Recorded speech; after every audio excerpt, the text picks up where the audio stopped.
So, without further ado, let's commence the second discussion panel session, which is urban spaces confronting the challenges of sustainability.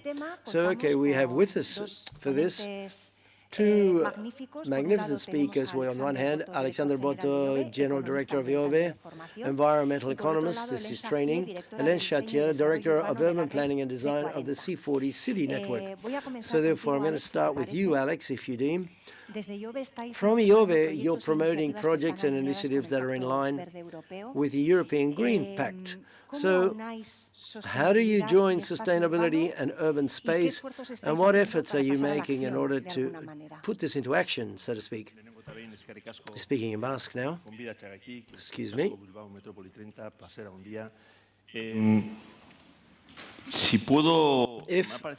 I thought very interesting the presentation given by the First Minister of Wales, and we were just talking with Asier the importance of his reflection on the future. But if you'll allow me, I'm going to stand up because just to talk about some of the issues that have been addressed today. When the First Minister of Wales talked about Future Generations Act, he said a word which is well-being. The well-being act of future generations, and I think one of the dilemmas that we have of incorporating the future variable is how we define well-being, prosperity, as also been mentioned, economy, the environment. How is all of this measured? So the short term, it is true, that is one of the variables of the politics and the economy. I think we economists measure the GDP. Monthly we know how it grows, but we don't know what well-being and prosperity, how it's measured, and this changes the idea behind it. The environment aren't the same as that of the economy. We can't measure biodiversity on a monthly basis. We can only measure it on a very long term. So I'm going to give you an example of this, and that is that, and in the snapshot you see here, I'm not too sure whether you know the Metropolis of Bilbao, but in 1977, this was the first time throughout Spain that the Spanish government declared an atmospheric polluted area in this city. And if we look at the reality 40 years later, the reality is that 9 out of 10 days in the Basque Country, we have good air quality. So that therefore 90%, 40 years of the rivers were in red. They were completely polluted, and this has changed comprehensively, and this is easy to see. This graph shows how the economists measure economic issues, the GDP, for example, but we don't know how to measure well-being. So therefore, and above all, what we've got to try to do is to reduce environmental pressure and impacts. This is a graph which I think is very important because over time, each line is measured one way or another, and we've given a lot of importance to the economic variable and prosperity, and we've forgotten what the goal is and how to measure well-being and prosperity. Therefore, 45%, do you know what this figure referred to? Does it remind you of something? Does this figure ring a bell? Well, 45% would be what science says, and the goal that we've set forward in the Paris Agreement to reduce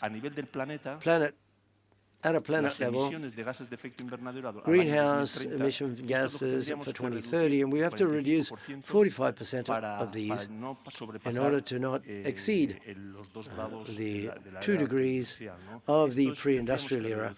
We have to reduce that 45% worldwide, but it's the same objective that we've set forward in reducing greenhouse gases and CO2 here in the Basque Country.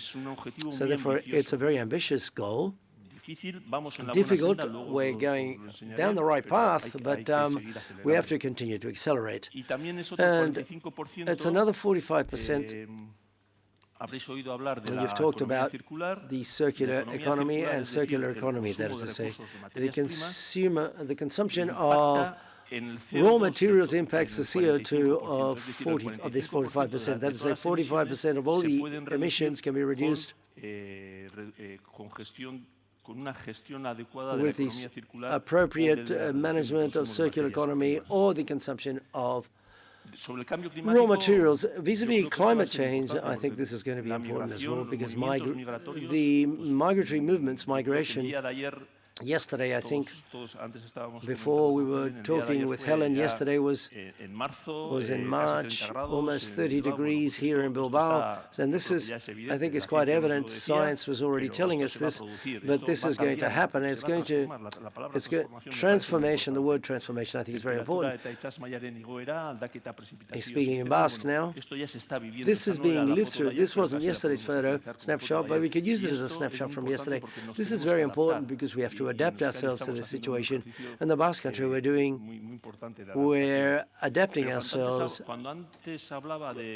doing a strong exercise of adapting ourselves. When I talked about emissions before and the GDP and emissions, as I was saying, I'm going to give you some of the data, which are very simple, but the GDP in the Basque Country from 2000 continues to grow, and our greenhouse emission gases are being reduced. Someone will say later on, perhaps we're transferring our CO2 emissions to other countries. Perhaps measuring this is somewhat complicated, but I can say that such is the case, and the net impact, we are reducing and we are managing to reduce our greenhouse gas emissions. The same happens with the PM10 particulates, or particles, for example. These particles, PMT, are also being reduced. The same as I was saying before, vis-a-vis raw materials. That's it. This is linked to circular economy in the Basque Country. Europe has a problem vis-a-vis raw materials. That is to say, 77% of our consumption of raw materials here in the Basque Country, we import them. So therefore, we do not have enormous, shall we say, resources in raw materials, and it's very important to reduce this consumption and try to continue to grow. Because when Idoia was talking about the European Green Pact, or agreement, or the adjective is green, the strategy is a strategy of competitiveness, and to link competitiveness, the economy, and the environment, this is important. I could say the same about waste, and I would like to go down to a quick example of how we're carrying out this energy-climate transition here in the Basque Country. To give you specific examples in detail, we have more than 55 municipalities that are preparing or drafted. They've carried out their inventories of greenhouse gases and energy transition at an energy and climate level. So there's an important work carried out at a municipal level. The large cities, for example, are doing so with more resources, but also this is being done in smaller municipalities, and I'm giving you several examples of one of the instruments that are being implemented more and more so, which are solutions based on nature and the adaptation to climate change. Here you've got an example in Vitoria, but we've got other examples in San Sebastian, solutions which are based on nature. The urban biodiversity elements are going to be more and more important, because we've always thought about biodiversity, for example, as outside the urban areas, but more importance is being given to biodiversity within the metropolis. And this would be the case of Zorrozaurre, or in the case of Bilbao, in which we're working upon regenerating and transforming that peninsula that you see there with sustainability criteria, which are very important, and adapting ourselves to the climate change due to the increase of sea levels. Because we shouldn't forget that the Basque Country has a big population, or a large population, on the coast. And the increased sea level that we're talking about with a long-term perspective for 2100 of increase in sea levels between 0.5 and 1 meter, and therefore, or half a meter, 50 centimeters and a meter, we have to adapt ourselves to this new reality. And so that you've got an idea of other examples of municipalities that are doing something vis-a-vis of energy climate transition work. They're taking this very seriously, especially energy issues. There is a strong movement now, and I would like to finish my presentation with a network, because we would talk about, before it's been mentioned, cooperation linked to Agenda 2030.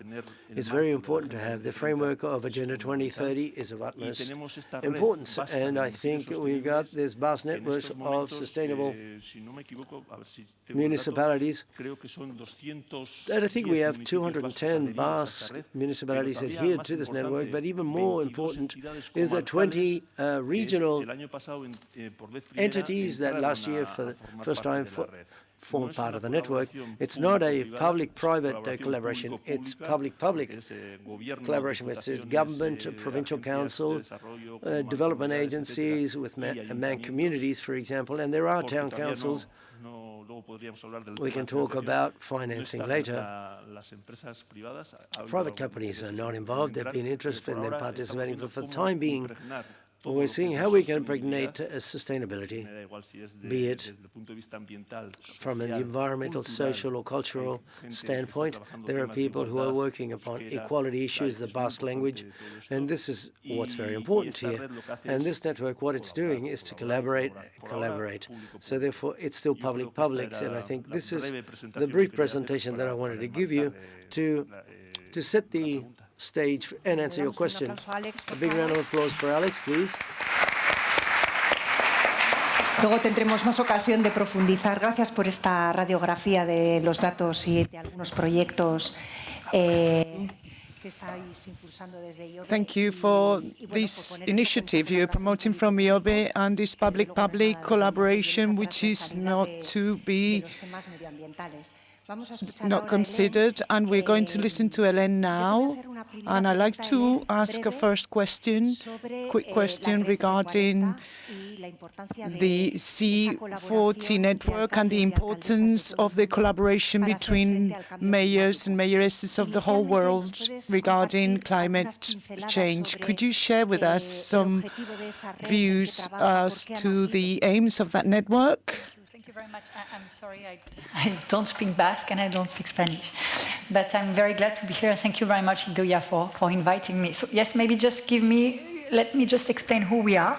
So we are, sometimes I say we are the UN of cities working on climate change, just to make it easy. So it's basically a network of cities who has been created 20 years ago, approximately, first as a network of mayors discussing together and saying, oh, the COP are failing, the national government are not accelerating their action on climate change. What are you doing in your cities? So mayors like the mayor of Copenhagen, Paris, New York start to call each other and just share what they were doing, and then the movement grow, and we are now quite a lot working not only with the mayoral level, but also with all of the administration level to try to really mainstream climate action on the different topic. So it's the chair is turning. So every 2-3 years there is a new chair. Today, the Mayor of London, Sadiq Khan, is our chair, and we are accelerating action in these in 100 cities approximately across the world. It is important to say that. I mean, I'm not objective there, but I think it's important to say that, and we have seen that with a little bit the disappointment of the past COP, that there is this movement of cities, local government, who is also trying, they are not part of the COP negotiation, but they are also trying to make a difference. And actually, when you look the commitments of the nation, which is based on, they need to agree on everything, and the way cities are working, try also to have some cities leading on specific topic. Oslo is leading on clean construction, Copenhagen is leading on mobility, I'm sure Monica will say that. Other cities are, in Global South are working quite hard on adaptation. So how we could have a common objective, and the common objective of the mayor of C40 is the objective of the Paris Agreement, so trying to reduce our emission by half by 2030 and reach net zero by 2050, but then having some pioneer cities paving the way for others. So that's how these mayors are working together and try to accelerate action on the ground. This is a great example as to how cities have a role to play against climate change. I'd like, Hélène, to share, if you could share with us initiatives or projects that you are working on at the minute from C40, which will help us to see what initiatives are being promoted from cities. So I tried to explain a little bit where mayors are acting and give a bit of a concrete example. So first, I think what is very important is that we need to focus on where the biggest GHG emissions are coming. On average, between our global network, so leading Metropolis, I would say, the buildings are still the first. Of course, from one city to another, it's different, but we say it's approximately 50% of the emissions that come from the built environment. Then the transport is 35%, and then the waste. So that's also important to mention. On building, so we know that the built environment has a huge responsibility in the climate crisis. So they need also this conversation between cities and the built environment sector to transform the way they work. And I want to give two numbers that I think very important. First, the global building floor area is expected to double by 2060. So that's the rate of the construction. So it's like every month in the world we are adding a new cities like New York. It's very important, it's striking, because we can ask ourselves, even if we build net zero, sustainable, is that sustainable to continue to build at this rate? I think it's a very important question that we need to ask together. The second thing is that at the opposite, what about the existing building stock? The existing building stock, that needs to be retrofit. Today, it's less than 1% of the building stock that is retrofit every year. So it's really, we are not retrofitting existing building, and we are continuing to build. There is two main categories of emissions that come from building. There is what we call the operational emission, which is basically the electricity, the heat that come in our house, our building. And for that, we know how to reach net zero. What we need to do is every new building needs to be built net zero operational emission. Today, the technology is here. It's easy to do it. And we need, even more importantly, to accelerate retrofit of the existing building to reduce the emissions that come from this building. That's really, and then we need to invest in renewable energy system and infrastructure. And there is a lot of examples that come from cities, because sometimes we have these ideas that the renewable energy is, in rural area, but there is a lot of cities who are also integrating renewable energy sources in the city's environment. I want to give an example. Oops. I killed... Oh, no, it's back, sorry. I think it's an example from New York, because New York, the way the building stock is in New York, we can all picture what New York looks like. Their emission in New York are 70% come from buildings. So all of their effort today is focusing on reducing the emissions that come from their building stock. And New York has passed 3 years ago probably one of the most ambitious policies, saying that working with all of the owner of the building stock of the cities to make them mandatory to retrofit their building. And for that, they provide technical assistance to each owner of a building, and they also provide some tax incentive to help also this to happen. But there is a second category of emission that come from building, and that it that's called the embodied emission. This part of the emission, that's really the part that we have totally forgot about it for years, decades. Nobody was speaking about that. Since a few years, there is this big discussion about what about the emissions that come from the construction work, the construction itself. And now we know that it's a very important part. If you look at the emissions that come from building, there is 2/3 that come from the operational and 1/3 that come from these embodied emission from the construction. And it is even more important because, as you can see in this diagram, which represents the whole life cycle analysis of the emission during the life of a building, you can see there is a big peak of emissions that come at the beginning of the life of a building, which means each time you build, at the beginning of the life of the building, you create a massive emission, while the operational emissions are the orange, a little bit more over the lifetime of the building. So if we are in this thinking of we are the key decade to act, there is an urgency to say, whoa, we need to stop a little bit this embodied emission. And, oh, I'm sorry, I don't know what I'm doing with it. Okay. So on embodied emission, what should we do? What are the objectives? First, we need to measure it. We need to be transparent. We need to push the built environment sector to measure these embodied emissions. They were not doing it before. And we need to reduce by approximately 50% for one new building the embodied emission. We don't know how to do a zero embodied emission project now. So this is also, reducing, but we cannot do. And for that, I think the first objective is to say, we need to focus on what is already there. We need to stop the circle of demolition, reconstruction that have been terrible for the environment. Then, when we build, we need to build for the future, how we can extend the lifetime of the building. We know that most of the buildings that are being demolished have no structural problem. They are demolished because the aesthetic doesn't work, the functionality doesn't work. But we could extend the life. So we need to think about this. And of course, we need also to build with low carbon materials, such as local materials, remove at the maximum concrete and steel, who are the main contributor. And to come back to the first priority, what about looking the existing built environment? In France, there is a big debate right now about, what about vacancy rate of the building. A study has shown that 8% of the housing stock in France are totally empty.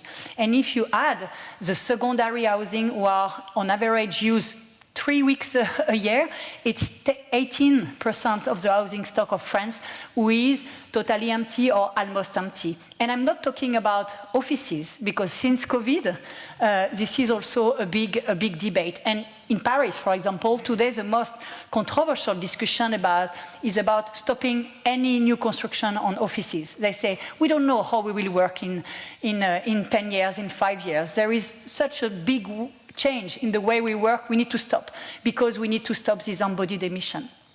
Vancouver in Canada has developed a very interesting policies saying, okay, how we could reduce the vacancy rate. And they have developed what they call an empty home tax, basically taxing every building every housing that is empty in the city, because there was this empty home and at the same time a very important social housing crisis. So they say we need also to tax a little bit this. And it has been so successful that they have now tripled the taxes, and the mayor has already said, I'm going to multiply by 5 next year. So there is also this type of important policies that need to be taken.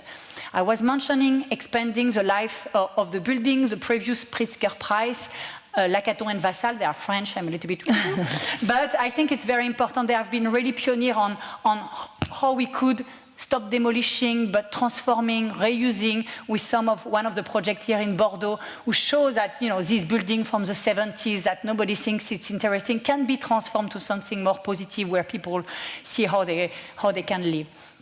This project, again, in France, in Paris, we are also, I was mentioning the importance of transforming the way we build if we have to build. This project is very interesting. It's going to be the first net zero neighborhood in the city of Paris. Not only they tackle operational emission, but also the embodied emission in 2 ways. Only local construction materials, only bio-based construction material, hemp, wood, all of these things. And the second element, which I think is very important, all of the space are reversible. So they can be an office for 5 years and they can quickly be transformed in a housing. So by doing that, they extend the lifetime of the building. Qingdao in China is also trying to accelerate prefabrication of building, which not only reduce emission because it's less heavy materials, but also reduce pollution within the cities. But we also need to think beyond building, because it's also about the way we have organized our cities with a big problem. You were mentioning it also a little bit in your introduction. We know that after the World War II, when the cars arrived in our cities, we have totally transformed the way we were planning our cities. We move away from medium density, mixed-use cities to something which is promoting car-oriented planning, urban sprawl, over-specialization of the neighborhood with residential area separated from business district, and all of them connected by infrastructures that were built for cars. And this led basically to many of the challenges cities are facing today. Air pollution, long commute for the people, lack of amenities maybe in a lot of neighborhoods, segregation also across the cities, and consumption of natural land. And today in France, there is a national law called net zero artificialization. Basically, the government is trying to say no more urban sprawl. And believe me, the real estate sector is fighting very hard against that, and we need to support this type of action. So what is a good urban planning? We try to summarize around 3 main principles. The first one is about creating medium density, polycentric cities made of a mosaic of complete neighborhood. And I will explain a little bit what does that mean. The second thing is that we need to transform the public space to moving from a car-oriented public space to a people-centered public space. And the third element is really bringing nature again in the cities. The first element, if I can explain, is about we have built cities who are totally monocentric in their organization. The mixed-use densities in the middle, and the rest is urban sprawl, over-specialization of neighborhood. We need to create a more polycentric area when in each of the complete neighborhood you have a mix of people, which means different typology of housing, a mix of use, and especially the key amenities that are needed for people to walk or to bike, and therefore you reduce emission both from the transport but also from the built environment, because you make the case for a medium density, smaller housing which create less emission. So this is the concept behind what we call sometimes the 15-minute city, but I want to be clear there. There is nothing new here. It has been developed by many thought leaders. 𝐀𝐥𝐞𝐫 in Canada, Jan Gehl in Denmark has pushed this idea, and more recently our friend Carlos Moreno has also theorized that for Paris and other cities. The latest IPCC report of the expert on climate change that says this type of urban planning could reduce 25% of the emission by 2050. I don't know how much time I have. We have until 12, so a couple of minutes. Hélène, it's okay for the debate after. You have 10 minutes. So Paris as trying to accelerate this type of thing, and they have developed a set of key coordinated action. The first thing, they have developed a program called School Street, which is about closing the street nearby school to cars, to transform a place where people can meet after school or before school, can stay, they have playground and everything, and also reduce air pollution next to the school. They have done a second program which is called Oasis Schoolyard. The problem in Paris is built. It's built, there is no, but we have a problem with park. So they were saying, okay, how we could quickly create new park. And one of the ideas was to say, but the schoolyard are here. So they have basically invest money to transform the schoolyard to something which is more nature-based with green space. And they have opened the schoolyard after school hours, during the weekend, during the summer and everything. The mayor has also decided to remove 50% of the parking of the cities to transform them into green space or terraces for local shop. Barcelona, and I was last week in Barcelona with their super block, which is controversial, but is so bold. I'm saying the same, they have the same typology, different, Cerda is not Haussmann, but still, you know, about we lack of space, saying we need to transform the public space to give this space for people. And it was super inspiring to see how they are putting playground instead of car, or they are transforming the public space to give it back to the people. Vancouver is trying to integrate this vision of walkable, complete neighborhood in the recent master plan, and I'm not going to go in the detail. Last element, because I think it's very important, it's about climate adaptation and nature. We know that today, you know, we need to prepare better our city to the climate risk, and especially to urban heat island. And we know that the best solution for that is bringing back nature in cities. Removing permeable soil, because asphalt is creating so many heat, but instead let the soil and the plant breathe, use also the shadow that could create, and so there is a global movement of cities who are bringing back nature in their cities, from Houston to Paris to Barcelona to Copenhagen. All of the cities are doing the same. And this diagram is very interesting because you can see two things. First, if you compare the temperature in the city center and in the more rural area, there is a difference of temperature that sometimes in the peak of heat that could be 7 degrees. But there is hope, because we still need urban life, because urban life is the most sustainable way, let's be honest. There is hope because you can see that each time you incorporate nature in the city, you can drop the temperature, and there is, and that's my last slide, oh no. I will skip this one, just to finish on this example, because Medellin in Latin America has been definitely the pioneer cities on this renaturation movement. Before all of the other cities, they have really reintroduced trees, and thanks to their experience, we have measured the difference of temperature before and after, and we have seen that it was a fantastic tool. So that's really something we need to accelerate. And I'm done. Thank you. Thank you, Hélène. Thank you.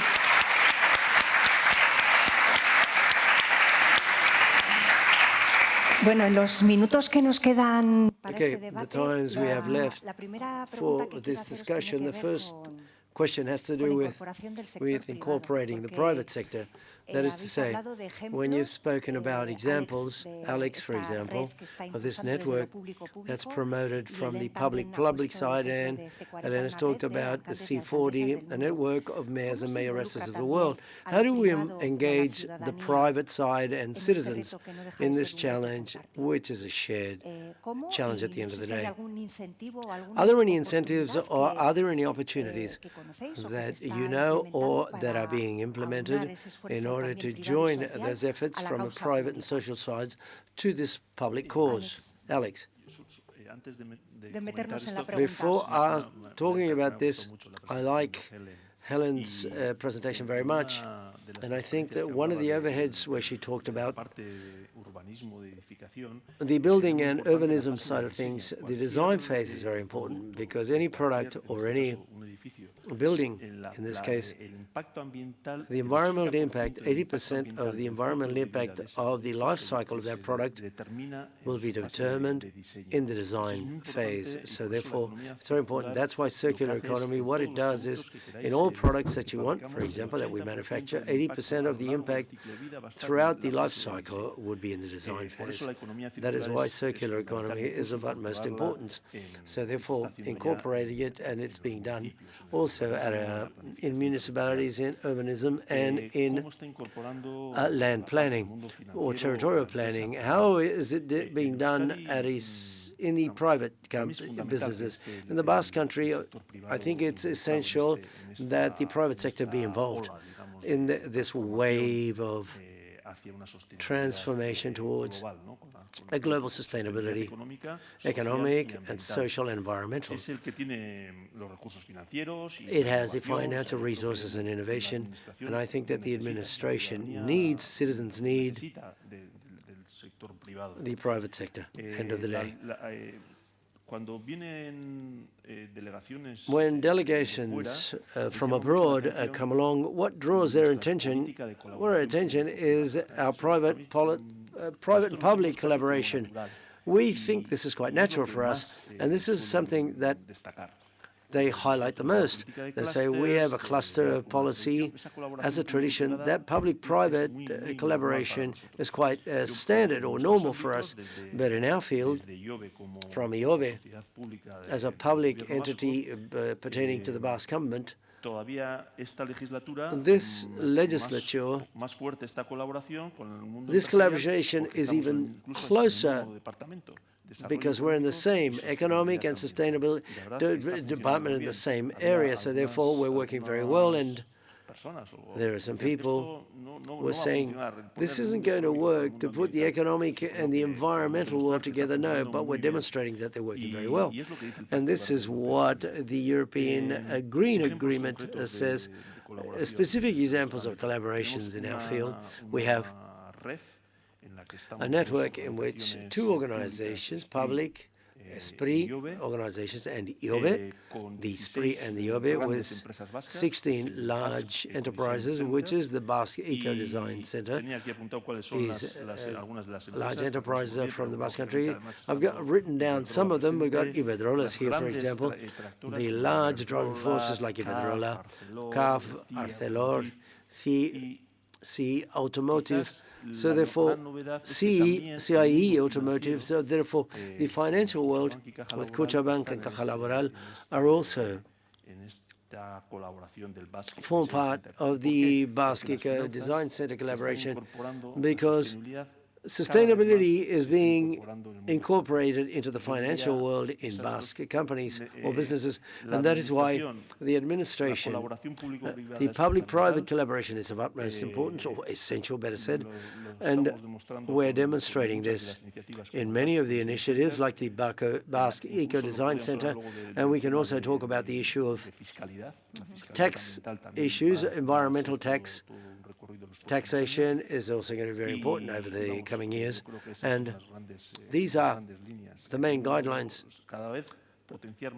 promoting this public-private collaboration. An example, some of the bullet points that you've shown us. Hélène, from C40, is there any instrument or lever in order to mobilize what is private and social?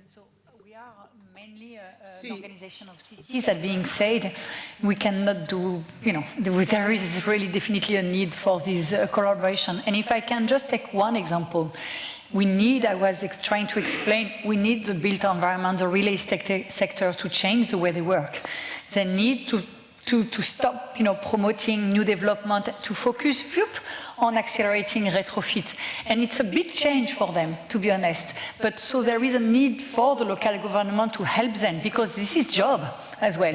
So this is the real life people. So we don't want to destabilize. This is very important. And there is a French expression saying, if the real estate sector go well, everything go well in terms of economy.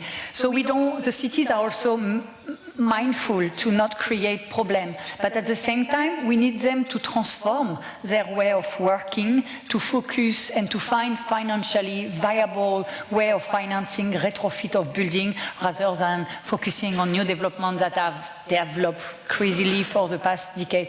So there is a need to work together, first because sometimes the private sector is also the most creative one, so they can also develop technology solutions that we need to inspire public policies, but they also need to make the job to mainstream this type of very good project, because sometimes there is a lot of private sector who are doing two great projects that they will go in all of the good conference saying, oh, look, this nice one, and then they do crap for the rest of the portfolio. So we need also, and we see more and more private actors really trying to have this approach, mainstreaming approach, or looking at all of their portfolio to see how they could reduce emission and align their objective to the Paris Agreement as the city. So a last example, when we developed at the COP in Glasgow, which is a major COP because it was when the nation re-engaged themselves, recommit on key elements, the cities developed something called Race to Zero, where basically the cities say, okay, we will commit ourselves to the Paris Agreement target. You decide to give up on the Paris Agreement, we don't give up. And alongside the cities, there was a group of pioneer business saying, we do the same.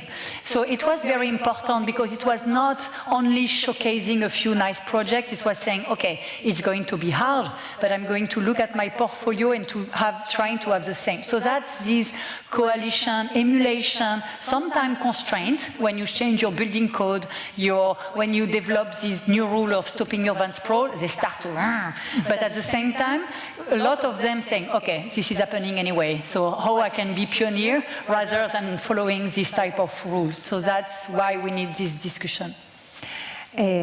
Nos quedan un minuto casi para cerrar la sesión.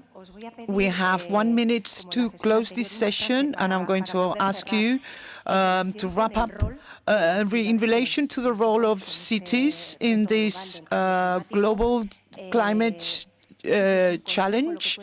I would like an piece of advice, perhaps, or if you could give me a suggestion as to how cities can play a role, what would that be in this global challenge? Just to finish.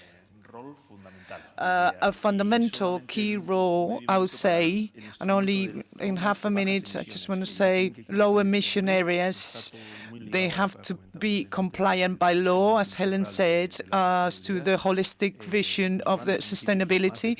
Large cities with over 50,000 citizens, they have to comply with this law, low emission areas, and I would say this is key. And also the 2030 network is a fantastic tool to share and work together at country level. Thank you.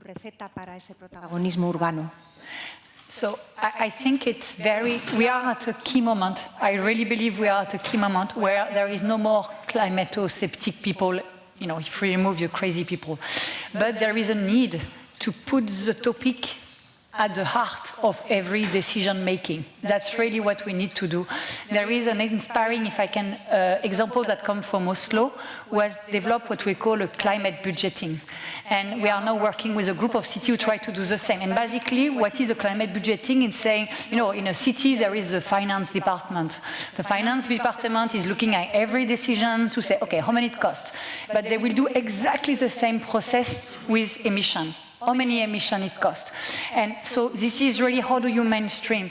And for example, this example, we need to make, to put that in every conference to show that, and so we need to put this topic at the heart of every discussion between the different local governments, between local governments and private sector, and to avoid having that as a, one of the 10 topics. I think it needs to be at the middle of the discussion. So yes, you have definitely a role, an amazing role to play there.